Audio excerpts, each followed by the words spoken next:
বন্ধুরা, শ্রাবণ মাসের মঙ্গলবার দিন একটি কালো সুতো বেঁধে দিন এই গাছে, তাহলে আপনার জীবনে অনেক পরিবর্তন আসবে।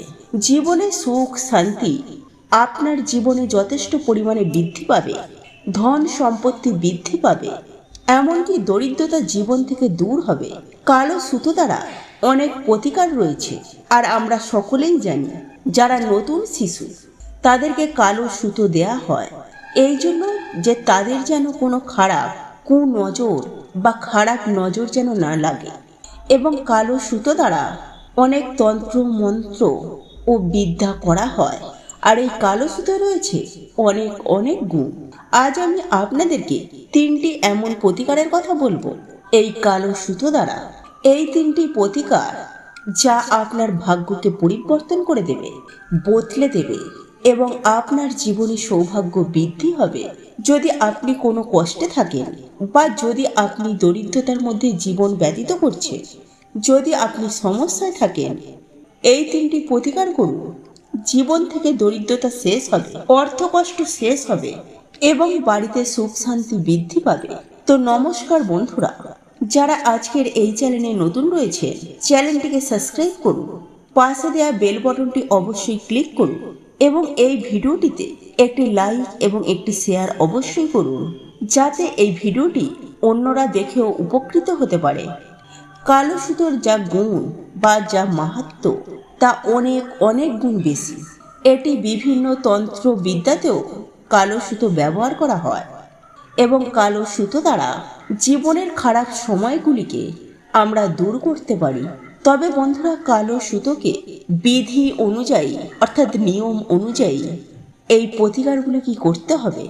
যদি আপনার বাড়িতে যদি অশান্তময় একটি পরিবেশ থাকে, যেমন স্বামী স্ত্রীর মধ্যে মনোমিলন নেই, একে অপরের সঙ্গে কথা বলা বন্ধ, বা একে অপরকে একদম দেখতে পারে না, বা একে অপরের সাথে তর্ক, এমনকি বাড়িতে মন বসছে না, স্ত্রী স্বামীর কথা শোনে না, স্বামী স্ত্রীর কথা শোনে না, এবং স্বামী স্ত্রীর ওপরে সন্দেহ কি স্ত্রী স্বামীর ওপরে সন্দেহ, অর্থাৎ যে কারণগুলির কোনো মানেই হয় না, ঠিক তেমন অবস্থা যদি আপনার বাড়িতে চলছে এবং যার জন্য আপনার বাড়িতে অশান্তময় পরিবেশের সৃষ্টি হচ্ছে, বাড়িতে সুখ শান্তি একেবারেই নেই, সেই ক্ষেত্রে এই উপায়টি অবশ্যই করবেন এই কালো সুতো দ্বারা।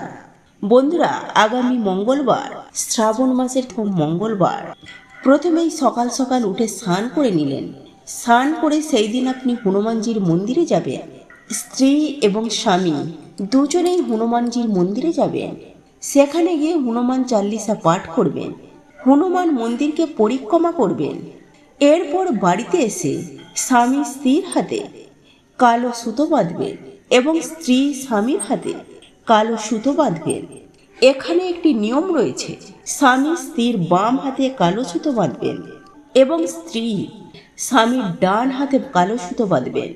শুধুমাত্র এতটুকুই করুন, দেখবেন স্বামী স্ত্রীর মধ্যে একটি মেলামেশার পরিবেশ সৃষ্টি হবে। দুজনের মধ্যে ভাব ভালোবাসার সম্পর্ক মধুর হবে এবং আপনার বাড়িতে সুখ শান্তি সকল কিছুই আপনার বাড়িতে থাকবে। যে বাড়িতে স্বামী স্ত্রীর মধ্যে সম্পর্ক ভালো হয় সেই বাড়িতে সর্বদা উন্নতি হয়। এমনকি স্বামী স্ত্রীর মধ্যে সম্পর্ক ভালো হয় সেখানে বলা হয় লক্ষ্মী নারায়ণের আশীর্বাদ সর্বদা থাকে। তাই এই প্রতিকারটি অবশ্যই করুন স্বামী স্ত্রীর মধ্যে একটি ভালো একটি সম্পর্ক তৈরি করার জন্য। দ্বিতীয় যে উপায়টি হচ্ছে সেটি হলো কর্মক্ষেত্র বা আপনার ব্যবসা। যদি আপনার ব্যবসা থাকে, সেটা ছোট ব্যবসা হোক বা বড় ব্যবসাই হোক, বা যদি আপনি বাড়ি থেকে কোনো ব্যবসা করছেন, আজকাল অনেকেই অনলাইনে বাড়ি থেকে ব্যবসা করছে, বা অনেকেই বাড়ি থেকে ছোটোখাটো অনেক ধরনের ব্যবসা করে থাকে। যদি আপনি চাইছেন যে আপনার ব্যবসাটি বৃদ্ধি হোক, ব্যবসায় লাভের পরিমাণ অনেক বেশি হোক, এবং যার জন্য আপনি অনেক কষ্ট করছেন, যদি তেমনটা হয়, আপনি কষ্ট করছেন, পরিশ্রম করছেন, কিন্তু আপনার ব্যবসাটি ভালো হচ্ছে না, বা আপনি যে কোনোই কাজ করছেন সেই কাজে আপনি ভাবছেন যে কোনো শত্রুপক্ষ আপনাকে ক্ষতি করার চেষ্টা করছে। হঠাৎ করে আপনার কাজে খুব খারাপ অবস্থা সৃষ্টি হয়েছে, লাভের পরিমাণ কম হয়ে গেছে, গ্রাহকের পরিমাণও কম হয়ে গেছে। সেই ক্ষেত্রে এই উপায়টিকে অবশ্যই করুন। আপনাকে কি করতে হবে? আপনাকে একটি কালো সুতো নিতে হবে। 1 ফুটের একটি কালো সুতো নেবে এবং তার সাথে নেবে একটি 4মুখী প্রদীপ। সেই প্রদীপটি আপনি বাজার থেকে কিনবেন না, আপনি আটা নিয়ে নেবেন, সাদা আটা। সেই সাদা আটাকে মেখে আপনি নিজের হাতে তৈরি করবেন 4 মুখের একটি প্রদীপ তৈরি করবেন এবং সামান্য একটু ঘি নিয়ে নেবেন এবং প্রদীপের সেই চারদিকেই সলতে নিয়ে নেবেন। এরপর আপনি সকল কিছু, আপনি ওই প্রদীপটিকে জ্বালানোর জন্য সলতে, ঘি এবং সঙ্গে সেই কালো সুতোটা, এই সকল কিছু নিয়ে আপনি হনুমানজির মন্দিরে যাবেন।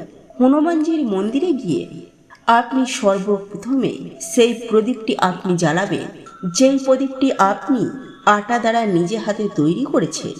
সেই প্রদীপটি আপনি জ্বালিয়ে দেবেন। জ্বালানোর পর আপনার হাতে যে কালো সুতোটা রয়েছে, সেই সুতোটার মধ্যে আপনি 9টি গিঁট বাঁধবেন এবং প্রতিটি গিঁট মারার সময় আপনাকে বলতে হবে ওং হাম হনুমাতায়ে নমঃ। মন্ত্রটি আবার শুনে নিন, ওং হাম হনুমাতায়ে নমঃ। এই মন্ত্রটি আপনি বলবেন আর একটি করে গিঁট বাঁধবেন। তারপর আপনি হনুমানজির পায়ের যে সিঁদুর, সেই সিঁদুর এনে আপনি 9টি যে গিঁট বেঁধেছেন, সেই গিঁটে সামান্য একটু করে সিঁদুর লাগিয়ে দেবেন। লাগানোর পর সেখানে বসেই হনুমান চাল্লিশা পাঠ করবেন, হনুমানজির পরিক্রমা করুন। আপনার যে ব্যবসা বৃদ্ধি করার জন্য হনুমানজির কাছে প্রার্থনা করুন। তারপর সোজা হনুমানজির মন্দির থেকে আপনার যে ব্যবসার স্থল রয়েছে, অর্থাৎ যেখানে আপনি ব্যবসা করছেন, সেখানে আপনি চলে যান। আপনার বাড়িও হতে পারে বা আপনার দোকানও হতে পারে। সেখানে গিয়ে আপনার যে চৌকাঠ রয়েছে, অর্থাৎ যেখান থেকে আপনি ঘরের ভেতরে প্রবেশ করছেন, সেই চৌকাঠের ওপরে সেই কালো সুতোটিকে আপনি ঝুলিয়ে রাখুন। সেখানে কিছু একটু দিয়ে আপনি সেখানে ঝুলিয়ে রাখুন। এর অর্থ হচ্ছে, যদি আপনার কোনো শত্রুপক্ষ কোনো তন্ত্রমন্ত্র করে রেখেছে, কোনো অশুভ শক্তি বা কোনো নেগেটিভ শক্তি আপনার সেই জায়গায় প্রবেশ করেছে, যার দরুন আপনার ব্যবসাটি হঠাৎ করে খারাপ হয়ে গেছে, সেই অশুভ শক্তি, নেগেটিভ শক্তি আপনার সেই জায়গা তৎক্ষণাৎ ত্যাগ করবে এবং আপনার ব্যবসা পূর্বে যেমন ছিল তার চাইতে অনেক ভালো হবে হনুমানজির আশীর্বাদে। এই উপায়টিকে অবশ্যই করুন।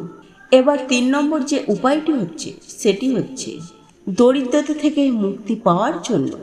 বন্ধুরা, যদি আপনি দরিদ্র আছেন, যদি আপনার অর্থের প্রবলেম থাকে, অর্থাৎ টাকা পয়সার প্রবলেম থাকে এবং আপনার মনোকামনা পূরণ হয় না, ছোট ছোট স্বপ্নগুলো আপনার পূরণ হয় না, সেই ক্ষেত্রে আপনারা এই উপায়টি করবেন এই মঙ্গলবার দিন। আর এই মঙ্গলবার দিন আপনারা হনুমানজির মন্দিরে গিয়ে আপনি প্রথম এবং দ্বিতীয় উপায়টি করবেন। 3 নম্বর উপায়টি আপনাকে একটি বটগাছের সামনে গিয়ে করতে হবে। যদি দরিদ্রতা থেকে আপনি মুক্তি পেতে চান, দরিদ্রতা আপনার শেষ হবে, তো আপনাকে কি করতে হবে বন্ধুরা? এক্ষেত্রে আপনাকে 7টি কালো সুতো নিতে হবে। তার সঙ্গে আপনাকে নিতে হবে একটি তামার পাত্র। সেই তামার পাত্রে শুদ্ধ জল নিয়ে নেবেন এবং সেখানে আপনি রাখবেন একটি 1 টাকার কয়েন এবং সামান্য একটু কালো তিল। সেই জলে আপনি রাখবেন। এই সকল কিছুই নেবেন, সঙ্গে একটি প্রদীপ নেবেন। আপনি চলে যাবেন আপনার বাড়ির আশেপাশে একটি বটগাছের সামনে, যে কোনো বটগাছ। যদি আপনার মন্দিরের সামনে একটি বটগাছ থাকে তাহলে সেক্ষেত্রে অত্যন্ত ভালো। বটগাছের সামনে চলে যাবেন। সেখানে গিয়ে আপনি সেই যে 7টি কালো সুতো আপনার হাতে রয়েছে, একটি তামার পাত্রে জল রয়েছে, শুদ্ধ জল। সেই জলের মধ্যে রয়েছে একটি 1 টাকার কয়েন এবং সামান্য একটু কালো তিল। সর্বপ্রথমে বটগাছের নিচে গিয়ে সেই প্রদীপটি জ্বালাবেন। আপনি সেই ঘিয়ের প্রদীপটি জ্বালাবেন। একটি প্রদীপ নেবেন প্রদীপটি আপনি বাজার থেকে কিনে নিন বা নিজে হাতেও তৈরি করে নিতে পারেন। অল্প সামান্য মাটির প্রদীপ, যেটা আপনার সুবিধা হয়ে থাকবে। সেই প্রদীপটি জ্বালানোর পর ওই বটগাছের যে কোনো শাখা যেখানে আপনার হাত যাবে, সেই শাখায় সেই 7টি কালো সুতো বেঁধে দিন।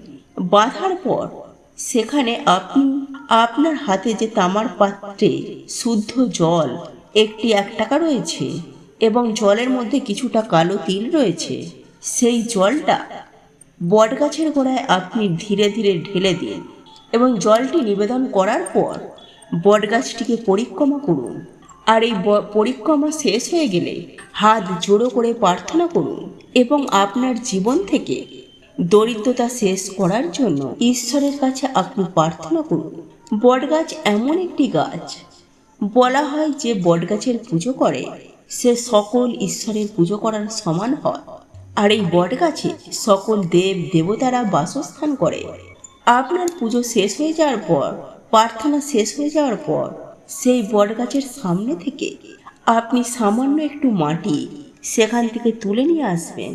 সেই মাটি তুলে নিয়ে এসে সোজা আপনি আপনার বাড়িতে চলে আসবেন।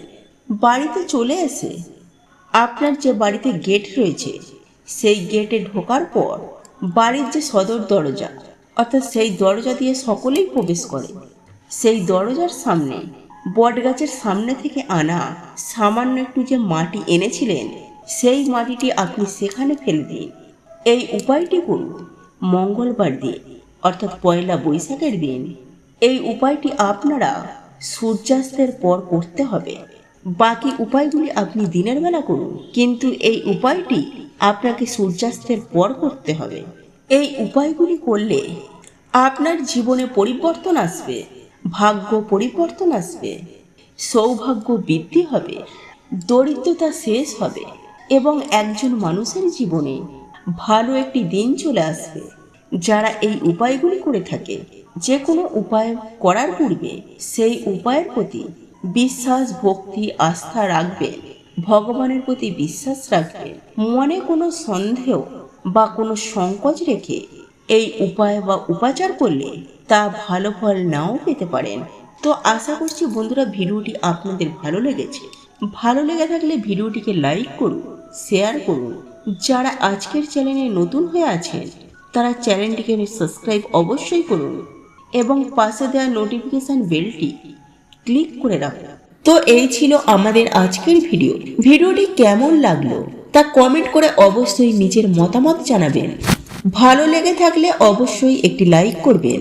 কমেন্টে ভক্তি, ভালোবাসা ও শ্রদ্ধার সহিত জয় মা লক্ষ্মী দেবীর জয় বা জয় শ্রীকৃষ্ণ রাধে রাধে একটি বারের জন্য হলেও লিখে যাবার জন্য অনুরোধ জানাচ্ছি। আর আপনি যদি আমাদের চ্যানেলে নতুন দর্শক হয়ে থাকেন তো বিশেষভাবে অনুরোধ করব চ্যানেলটি অবশ্যই সাবস্ক্রাইব করে পাশে থাকা নোটিফিকেশন বেল আইকনটি অন করে রাখবেন। তাহলে সকলে সুস্থ থাকুন, ভালো থাকুন পরম করুণাময় ঈশ্বরের অশেষ কৃপায়। তো আবারও কথা হবে আপনাদের সাথে নতুন কোনো ভিডিওর বিষয় নিয়ে।